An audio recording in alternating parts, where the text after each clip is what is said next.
ಇಲ್ಲಿ ಕಾಣ್ತಾ ಇದ್ದಲ್ಲ ಅದೇ ತಾರ್ ರೋಡು 200 ಮೀಟ್ರು. ಕಾರ್ ನಿಂತಿದ್ದಲ್ಲ ಅಲ್ಲಿವರೆಗೂ ವಿಲೇಜ್ ಮ್ಯಾಪ್ ರಸ್ತೆ. ಇದು ಹಿಂಗೆ ಹೋಗುತ್ತೆ ನೋಡಿ ಜಮೀನು. ಆ ಮರದವ್ರಿಗೆ ಹೋಗಿದ್ದು 30 ಕುಂಟ ಬೇರೆಯವ್ರದ್ದು. ಹಿಂಗೆ ಬಂದು ಹಿಂಗೆ ಎಲ್ ಶೇಪ್ ಟಿ ಟೈಪ್ ಇದೆ, ಎಲ್ ಶೇಪ್ ಇದೆ ಜಾಗ. ಹಿಂಗೆ ಕಟ್ಕೊಂಡು ಹಿಂಗೆ ಬಂದು ಎಲ್ ಶೇಪ್ ಇದೆ ನೋಡಿ. ಈ ರೀತಿ ಮರ ಕಟ್ಕೊಂಡು ನೋಡಿ, ಹಿಂಗೆ ಕಟ್ಕೊಂಡು ನೋಡಿ, ಹಿಂಗೆ ಕಟ್ಕೊಂಡು ಆ ಪರ್ಜಾ ಕಾಣ್ತದಲ್ಲ ಅಲ್ಲಿ ಕಟ್ಕೊಂಡು ಹಿಂಗೆ ಕಟ್ಕೊಂಡು ಹಿಂಗೆ ನೋಡಿ.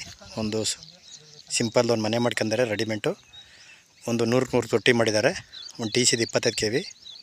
ಇದೇ ಜಾಗ ಈ ರೀತಿ ಬರ್ತಾ ಇಲ್ಲಿವರೆಗೂ 30 ಕುಂಟ ಬೇರೆಯವ್ರದ್ದು. ಇದು ಈ ಕಡೆ ಹಿಂದ್ಗಡೆ ಕಾಣ್ತಿರೋದು. ಇಲ್ಲಿಂದ ಈ ಕಡೆ ಇಲ್ಲಿವರೆಗೂ 30 ಕುಂಟ ಬೇರೆಯವ್ರದ್ದು. ಈ ರೋಡಲ್ಲಿ ಬೇಕಾದ್ರೂ ತಿರುಗಾಡ್ಬೋದು. ಇಲ್ಲಾರ ವಿಲೇಜ್ ಮ್ಯಾಪ್ ರಸ್ತಲ್ಲಿ ಆ ಕಾರ್ ನಿಂತಲ್ಲ ಅಲ್ಲಿವರೆಗೂ ರೈಟ್ಗೆ ಹೋಗುತ್ತೆ ರೋಡು. ಹಿಂಗೆ ಬಂದು ಹಿಂಗೆ ಬರ್ಬೋದು. ಎಲ್ ಶೇಪ್ ಇದೆ ಜಾಗ ಇದು. 2 ಬೋರು, 25 kV ಟಿ ಸಿ. ಇಲ್ಲೇವರು ಲೋಕಲ್ ಓನರು. ಮಳವಳ್ಳಿಯಿಂದ 13 ಕಿಲೋಮೀಟ್ರು, ಬೆಂಗಳೂರಿಂದ 113 ಕಿಲೋಮೀಟ್ರ್ ಆಗುತ್ತೆ. ಸ್ವಂತ ಟಿ ಸಿ ಇಡ್ಸ್ಕೊಂಡಿದ್ದಾರೆ.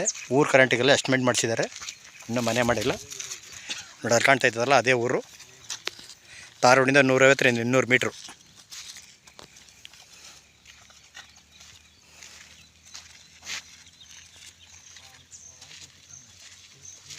ಬೆಂಗಳೂರಿಂದ 113 ಕಿಲೋಮೀಟ್ರ್ ಆಗುತ್ತೆ. ಎಲ್ ಶೇಪ್ ಇದೆ ಜಾಗ.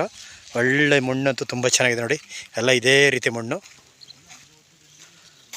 ಕುಂಟ 1.35 ಹೇಳ್ತಾರೆ, ನಗುಷಬಲ್ಲಿದೆ.